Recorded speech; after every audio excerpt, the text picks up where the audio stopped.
Hello and welcome to On Your Lane, the best place for ambitious people who are taking charge of their lives, making that impact, making that money, and living our best lives. Hello. So today we're talking about quitting the job. Not an easy topic, but one we should talk about because it's really romanticized nowadays. You know how it is, like start this business and earn $10,000 in an hour. Sit at home and make $50,000 per week. Come on. Well, yeah. So that's why I want to talk about this. I myself transitioned from a job to entrepreneurship, and I was in for such a surprise. And I find that as I talk to lots of people, different people, many dream of a day when they will transition from a job to entrepreneurship. I truly believe there's nothing wrong with being an employee. There is something wrong with it if you believe in your heart, you have this dream that contradicts what you're doing. So if you're in a job, but you sit and think and believe that you want to create something different, then there'll be something wrong with you just being in that job and not doing anything about it. But there is nothing wrong with being an employee. There is nothing wrong with being an entrepreneur. Depends on your purpose. Either one is going to take work. There is no shortcut to anything. I'd have people ask me, I'm into agriculture, so I own a farm. People will call me and ask me that I hear that I can make like 50 million kwacha. That's about, let me say, 100,000 US dollars in just like one season or in 3 months and everything. I'm like, yeah, that's possible, but not as a starter. If you are a starter who makes that much, that would be amazing and good for you, but generally it won't happen that way. And so I want to address this point where we have romanticized entrepreneurship. To get people in, we put these amazing numbers. We don't talk about the cost, we don't talk about the sweat, we don't talk about the tears, we don't talk about the loneliness. We just talk about, hey, be an entrepreneur. It's the bomb. It's amazing. It's what is in. So I'll be talking about things that I wish I did. Because I transitioned from an employee to an entrepreneur. And I really just took a lot of risk. It was intuitive. The decision was really just jump because I was tired. I had been procrastinating. I had just reached the end of myself mentally and I just needed a change. So I made that change, and that's that is not what I advise people to do. So this is what I'm going to talk to you if you want to make this change and transition. This is what I would have done. First of all, do you have a business plan? Do you have a plan? When I say business plan, I know we have different mindsets of how that looks like. We're thinking maybe it's a 200-pager document that you need to develop. Some of us get stuck in the business plan, we're perfecting it and we never move out of it. But it's just a plan. Keep it simple. What do you want to do? What problem are you solving? Who is your target market? How does the industry work? You want to ask yourself, what are the projections, the financials that you're expecting? You're having the roadmap because you want to start with the end in mind. And the business plan helps you with research. You just don't want to start something. And this is one of the hardest things, this peer pressure entrepreneurship, where my friend is going to Tanzania to order things. So I'm going to go along because, hey, let's do that. My friend is farming now, so she says beans are the bomb. You make a lot of money in beans, so let's grow beans. Or maybe, no, we are starting a salon, we're starting this. It has to start from within, start from somewhere. Think it through. Peer pressure entrepreneurship will have you losing a lot of money, losing a lot of effort, and you end up having a decision that maybe entrepreneurship is not for me when it is just ill-planned. So have a business plan. And just figuring out what problem are you solving is really key. What problem are you solving? Is that problem being solved already? Are you just going to improve on a solution that already exists? Or is your solution brand new? We need an example on that. So for example, you want to open a salon. All right. So in your area, you realize, well, people have to travel like 15 kilometers to get to a salon. They need a salon, and these people work, or these people are business people. They want to look great. So my area doesn't have a salon. I'm going to start it. You're solving a problem, right? But what if you find out that these people don't really like saloons? Or maybe they like saloons that are fancy and they're in town. Maybe going to a saloon is a status symbol to a specific saloon. And you open your saloon and you find that people don't come. Not because they don't want the saloon, but because this is not the solution they were looking for. Many of us have made those mistakes, I think. I have made those mistakes where you just think on behalf of people. And that's what the business plan addresses, right? You want to do some research. You want to ask your potential customers. You want to define your potential customers. You need to engage just a little bit your potential customers. Why are they doing what they do? Why do they go to the place they go to? Even if it means you want to start a saloon, go to the top saloons. Enjoy their service and figure out, okay, what are they getting wrong? What are they getting right? How can I learn from this? Right? So do have a plan. You know, most of us, one of the excuses that I hear about not getting into entrepreneurship is lack of funds.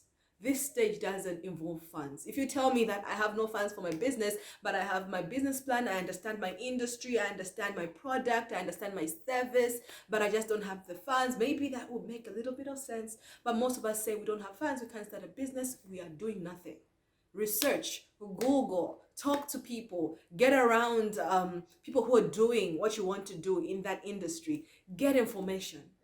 Information really opens up doors, minds. You see opportunities. Maybe you set out to start just a full-blown salon and then you realize, wait, my neighborhood doesn't need a salon, they need a manicure bar, and that's what I'm going to focus on. You right? So planning, make a plan, have a plan that you can really push through, that will really help you find out more about what you're interested in. Something that I didn't do, I didn't have a plan when I started. I'm not the kind of person that loves to overthink things. When I am certain I am determined to do something, I will do it. I just do it. And it has some pros and has some cons. And when I started my business, I was working in a stable, promising job, and I quit that to start a farm. And when I started the farm, it was challenging because I didn't have a plan. I didn't foresee most of the things that were happening. I didn't know what crop was going to grow. So I would go into like the supermarkets and look at these fancy green, red, and yellow papers. I'll be like, yes, I'm about that. I'll check about them. I'll check their prices. I'll talk to the shop managers and ask them at what price they buy these things, and the projections would blow my mind. And then I'll just go home and plan.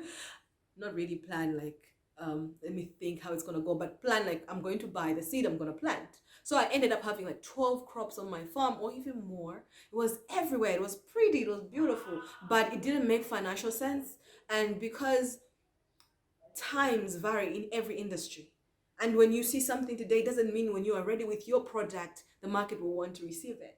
Right? So it's important to study your market, to understand the wind that affects production, that affects demand, that affects the supplies, that affects the prices. Why are people not planting at this time? Why are people not doing this? Understand the reasoning of the people that are already in the industry, that are already thriving, and also those that are struggling in the industry. It's important to learn from people who are struggling.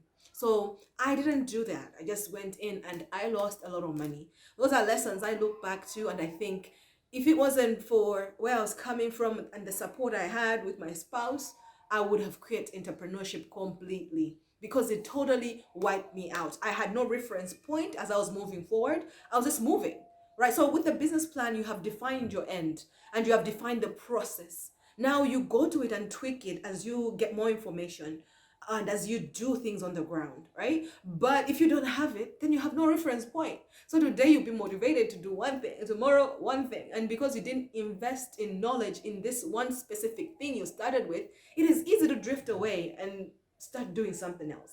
So when you invest in knowledge, it inspires you towards that course of action. It will inspire you towards that specific crop. For me, I was motivated for so many different things because I didn't invest in the knowledge. I didn't take the time out to learn the necessary things. So learn and do the research. The second thing that I would highlight is do mindset work.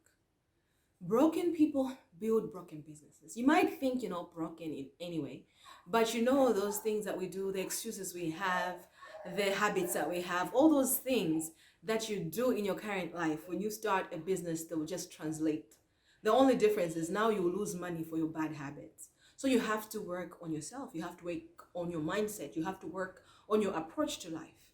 I didn't know about that. So I did go into business without really having some awareness, self-awareness. I did not have that. So I had to really learn on the ground, and that was a lot of mistakes. So my impatience, my failure to follow through a process, because processes would just make me feel like I'm delaying. But with farming and most businesses, there are steps, there's a cause and effect, right? So you want to really analyze things, you want to really think things through, and then if you don't do that, then you make lots of mistakes. Of course, there's time for spontaneity. Is that the word? There's a time to just take risks, but a lot of business is really focused. A lot of business is really disciplined. Your business will take your personality. If you're indisciplined, if you're all over the place, if you can't focus, if you're impatient, that's the personality that your business is going to take. And when it takes that personality, you attract more of that kind. So more of the people you don't want. I had people in my business when I started, people who were really short-sighted, people who wanted to just make quick bucks. And it is good to make quick bucks, I guess, if it is legal and if it is really maybe just an opportunity that is profitable. But they were making a quick buck on me. So they would come talk a good game and help me with expertise on how to grow some crops. And because I was in a rush and because I didn't have patience and because I wanted to make that quick money, I would just fall for their ideas. I would fall for their schemes. I would fall for their proposals. And I lost a lot of money. So I drew a lot of lazy people. I drew a lot of people who were impatient. I attracted more and more of those kind of people. And I just realized that business is hard. That's what I used to say. Business is hard. Finding good people is hard. Yes, it is. But also it reflects. It's something for you to reflect about because it is pointing to what you are. It's hard for a person who is disciplined to work for an indisciplined person. It's hard for a person who is very focused and determined to work with a person who's not even driven, who doesn't know where they're going. So mindset work is important. So watch your feeding your mind. Read books to grow your mindset, to understand habits that are profitable, to be aware of your strengths and weaknesses, and how you can mitigate your weaknesses and also leverage on your strengths, and how you can attract the people who cover you in your weak areas, how you can strategize in your business because you know who you are, you know what you can do, you're not really faking in these areas. Because sometimes you're thinking, I'm a super person, I'm gonna do this business. Yeah, you can do this business, but you have to be real with what you know and what you don't know. You have to be real with the gaps that are present. And mindset work really helps. I did mindset work 3 years after I started a business because I realized the strategies were failing, not because the strategies were wrong, but because I just couldn't stick with it. I didn't have the resilient mindset. I was resilient, yes, but resilient on the wrong things. I didn't do these reviews where I'm checking, why am I attracting wrong types of people? Why are my crops failing? Why am I impatient? When you ask these questions, they look like you're not doing much because it's not something that you can show, right? It's not a public, glorious thing to be asking yourself introspecting questions, but you build your personality. You're not building your personality, but you build your inner strength, you build your awareness, and that is really important in business because if you don't have that resilience and that inner strength, you will fall away, you will falter, it will just be hard. Business will chew you up, it will, so do the inner work, get yourself around people who are building you up. Stop listening to people, stop focusing on what looks cool and what looks amazing. Stop focusing on what's flashy and just see what your mission is and commit to learning, to growing, to becoming, and to meeting, covering the gaps that are there in between you and your vision. This is not a one-day work. I would even advise that as you're doing your business plan, you're already doing mindset work. As you're advancing to the next stage, which I'll talk about, you're still doing the mindset work because at every level, when you're just planning, you need a right mindset. When you are implementing, you need the right mindset. When you are growing, you need the right mindset. So mindset work does not stop. All right, does not stop at all. It's the work you do. to grow yourself, to be more aware of yourself, and to build amazing habits that propel you forward towards your best self, towards your dreams and visions and goals. The third step is implementing. This is where we have action. Again, an excuse that shows up a lot in the space is money, capital. But I used to say a lot of capital problems too. But over time, I realized I don't want to work with somebody who tells me they can't start what they want to start because they have no capital. I don't want to work with that person. Because if you have never had money or have never worked to make money from your money, you will squander whatever you're given. You don't understand the real value of money. I know does it sound mean? But truly, I know that from experience. I had capital when I started my business because I was coming from a good job. I had good savings. So I had capital. I had a lot of money. And so I lost it all within 6 months. I didn't understand the value of money. People would come to work with me and they would name their price and I'll be like, sure. Because for me, my mindset was still in that mode where money always comes. I do a specific job and then money is consistent. I didn't have that mindset. So business really started, the mindset to value money. So business really started for me when I ran out of money and I started from the ground. So I started thinking about how can I make money? How can I save the money? How can I be more cost effective? Because when you have money and you're starting something, you know what happens? When there's a problem, you put money on it. When there is a process, logistical problem, put money on it. When there is a human resource problem, you put money on it. And it might help for a bit, but eventually there'll be cracks all over the place that will sink your boat. So now it's time to implement. The first thing I would do if you're working and you want to pursue your entrepreneurial goals is try it whilst you're working, right? So how can you start it? And start small. Small is insignificant, right? It's not exciting, but small is necessary for you to learn, for you to see the gaps that you have in even in your mindset, the gaps that you have in your process, the gaps that you have in your business plan, right? So start small. What do you do with your weekends? What do you do with your times after work? Dedicate like 2 hours after work to your business. Dedicate the weekends to your business. Dedicate early mornings before maybe 5 a.m. to your business. So find time. If you can't manage your time presently when you are where you are with the resources you have, what makes you think you do better when you have a job? No, you have to be good with what you have. You have to be resilient with what you have. And from there, you deserve more. You earn more, right? So you build trust, you build management, you build skill with your present resources, right? Even the Bible says that, right? If you can't manage the little, who will entrust you with more? So where you are right now, quit the excuses. That's why step 2 is doing the mindset work. Because the mindset work will highlight your excuses. Because you realize that there are people who are worse off than you that are still getting things done. So why do you have excuses? Do you want these goals or not? Do you want to start this business or not? Do you want to build what you say you want to build or not? So excuses, get out of our way. Now let's get to implementing. Start small, start on the side. Dedicate time, find time. Stop the hangouts, right? You were spending the whole weekend chilling, yay, whatever. You can tone that down to 1 hour of chilling and yaying, and then spend the rest of the time to build this thing that you say you're so passionate and want to see come to fruition. And when you're doing this, don't be afraid to fail. I used to say to myself that I am a terrible failure. I fail terribly. I don't like to fail. I don't know if I don't like to fail anymore right now. I think I am okay with failing. But then I used to not play sports competitively because every time I felt like there was somebody who is better and can beat me at something, I would just be like, no, because I failed badly. And I think that's a mindset that really pulls most of us back because we want to get things right. We want to get A plus, A plus, A plus. Life doesn't work that way. Entrepreneurship needs you to fail. Because when you fail, you're building character. When you fail, you're building process. You're discovering how to do something better.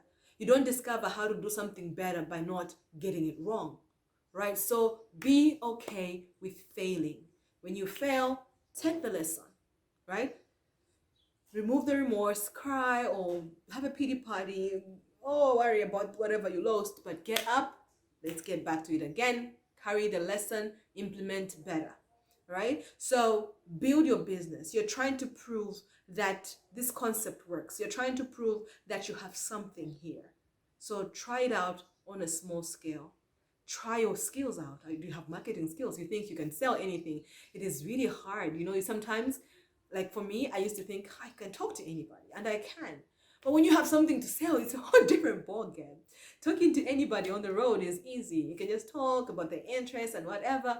But when you're now trying to market something to them, it's a different ballgame. You want to find shared value with them, and you want to be able to relate and whatnot. So starting small allows you to see those flaws. You understand, I am not good at selling after all, or my product is not what people want.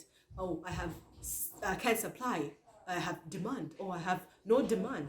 What should I change? What should I tweak? Right? Smallness helps you learn from these things, and when you start small, you can pick yourself up and do it again. When you start big, it can wipe you out completely. And it wiped me out completely. I came back, I praised God because He pushed me back up. My whole character and self-confidence and self-worth was torn apart. I came back, and I don't think it's for everybody. I don't think everybody can do that after total losses. So don't try yourself, all right? Another thing that I find helpful in the implementation stage is volunteer, right? So you want to start your boutique, go volunteer at another boutique. You want to start your, let's say, youth program that people will come and do whatever there. You're going to build up the youth and build their confidence. Go volunteer somewhere. It's a great way to learn. It's a great way to get mentors in the field you're going into. So you volunteer your time, your service there, and you're like, okay, how can I help? And then you see how they're running their business. You can learn from that. And this is a very important time to surround yourself with the right people. You know how sometimes you sit with a group of people and all you're talking about is other people, or what is wrong with the world, what is wrong with your lives. When you're building a business, you don't have energy for that kind of talk. You can sit there and talk about it, but it won't be fruitful for the mindset you're building to build something from nothing. Right? So it's important that you hang out with the right people. Give less time to these talks that are pointless and are just draining. So get around circles, go to a mastermind, sign up for a mastermind. I was trying to say Toastmasters. Go to a Toastmasters, the people who are trying to improve themselves in one way or the other. Be around people who are taking charge of their lives and wanting to make a change. Take yourself away from the victim setups, right? You can sit and talk about what's wrong in your environment. You can talk about what's wrong with the economy, or you can do what you can do with what you have, right? So you can work on your business. You can think of creative ways on how to thrive in your economy. You can learn from people who are thriving in the economy. So in the implementation stage, be focused on what you have set out to do. Be guarded against this negativity and excuses and negative mindsets, and just do the work. Start small, focus. And when you're learning anything that you're learning as you implement this starting small business, tweak your business plan, and then you can level up, right? So for me, when I started doing this process, then I started with half an acre of fruits and vegetables, and I moved from growing 12 crops to growing just two, right? So I was learning these two, and these two were the ones that had worked in the past. But somehow, these two that worked very well, I had abandoned them to more exciting things, right? So I had to think back and think, what worked in the past? Let me focus on the two crops that work in the past. Let me do them on a smaller scale. Let me learn as much as possible. And I realized all the staff issues I was having, all the labor issues I was having on the farm were really not issues. People were confused by me also because they were learning so many crops. 1 minute we're doing one thing, the next minute we're doing another. They were confused, they couldn't support me. And when I started focusing, people started falling away because they didn't have those loopholes where they could be lazy and steal from me in one way or the other. So they then didn't see potential to thrive in that area. So I stayed, I only had the profitable, fruitful people working with me. So as you focus, as you grow, tweak your business plan. acknowledge all the changes that are being made. Acknowledge the progress that you're making, and celebrate the changes. Celebrate the falls even. You learn the most when you fall than when you succeed. So continue to fail boldly, take those lessons and keep moving, right? Implement though. Act though. Don't postpone. No excuses. You can do this. Start somewhere, right? And if you're planning to quit your job eventually, still, I would say have 6 months savings, your expenses covered for 6 months, so that you don't have to worry about food, roof, utilities. Take those things off. You can go without manicures, you can go without fancy clothes, you can go without fancy handbags and whatnot, but just keep your basics covered for 6 months, so that then you can really take a chance and then really focus on your goal, right? So this is for people who really think, I still want to just go out, I am done with this. Or sometimes you're not really saying I'm done with this, but circumstances happen that make you say, I have to change, I have to make a change, right? So you still have to make sure you're being prudent with your start. You're still starting small and you're still making sure your basics are covered, right? So that's about it. That's about quitting your job or transitioning from employee to entrepreneur. I am team entrepreneur all the way. Sorry, employees, nothing against you, but I just believe that entrepreneurs are the answer to so many questions, right? To so many economic gaps in Africa and around the world. Entrepreneurs need to arise and solve these problems, need to arise and create solutions. And so, what I hope to see is people who are moving out of their comfort zones, who are moving out of their excuses zone, who are moving out of these cocoon our societies keep us. Because sometimes society values certain types of people who are in certain professions, and we feel stuck in those professions because when we walk out of them, who are we?